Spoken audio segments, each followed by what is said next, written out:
Bonjour à tous et bienvenue dans cette vidéo dans laquelle nous allons voir comment créer une page site en cours de construction pour votre blog ou site WordPress. Vous pouvez voir ici que j'ai un site qui vient d'être créé et qui présente donc la page Bonjour tout le monde ou Hello World en anglais, qui est celle créée par défaut avec toute installation de WordPress. À la place de ça, on aimerait avoir quelque chose qui ressemble plutôt à ceci. Donc une page avec la mention site en cours de construction, avec un petit peu de texte, un titre, une image de fond. C'est joli, ça fait pro, donc c'est plutôt ça qu'il nous faudrait que cette page par défaut.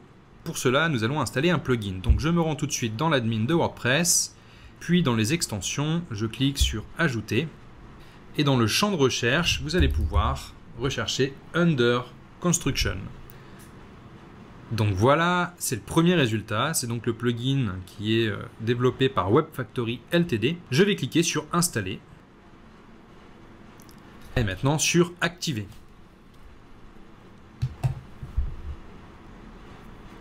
Vous allez pouvoir trouver les options de ce plugin ici, dans l'onglet Réglages, et en cliquant ici sur Under Construction. Voilà, on va commencer tout de suite. Je vais juste retirer cette petite pub vers la version payante du plugin. Et on va commencer tout de suite par activer le mode en cours de construction. Une fois que c'est fait, cliquez sur Enregistrer les modifications. Et on va regarder ce que ça donne déjà. Désolé, nous travaillons actuellement sur le site. Donc voilà, ça c'est la page par défaut qui va être montrée à vos visiteurs. Vous, de votre côté, si vous voulez continuer à travailler sur votre site, vous pouvez le faire en visitant simplement la page d'accueil. Et là, vous avez une notification qui vous rappelle que vous voyez le site normalement, mais que ce n'est pas le cas de vos visiteurs qui ne sont pas connectés en tant qu'admin à votre site.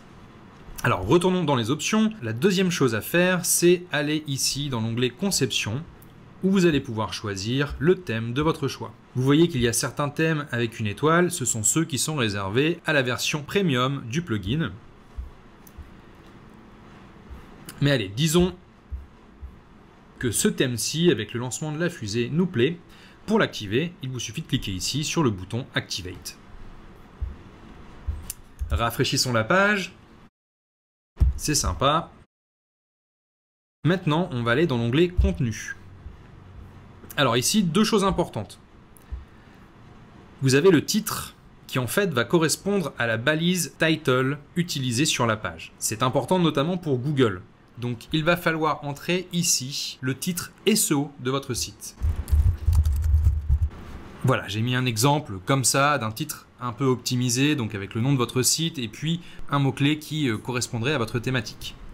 Au niveau de la description, là encore, il s'agit de la balise méta-description qui est lue par Google et que vous voyez apparaître notamment dans les résultats de recherche. Donc c'est important de reprendre ici aussi votre description SEO.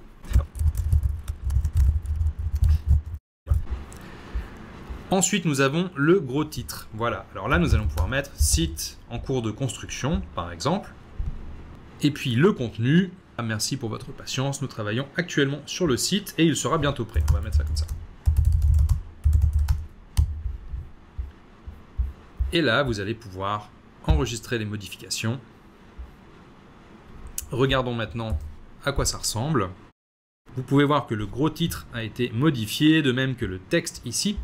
Et vous voyez ici dans l'onglet la balise title donc, qui est reprise. Et si on va dans le code source, vous verrez que votre description, la balise métadescription, votre super site est un excellent site qui vous permettra de faire blablabla. Voilà, en complément, on peut encore parler ici de ces options qui vous permettent de lier une page Facebook, un profil Twitter, etc. et qui peuvent éventuellement vous intéresser. Donc je vais juste vous montrer en fait ce que ça ajoute. Ça va ajouter des petites icônes. Voilà, vous voyez, vous avez maintenant des petites icônes qui peuvent lier vers vos médias sociaux. Voilà, c'est tout pour cette vidéo. Si vous êtes intéressé par la construction d'un site web avec WordPress, je vous invite à visiter mon blog et la formation que j'offre sur formationwordpress.org. Sur ce, je vous dis à bientôt pour une prochaine vidéo.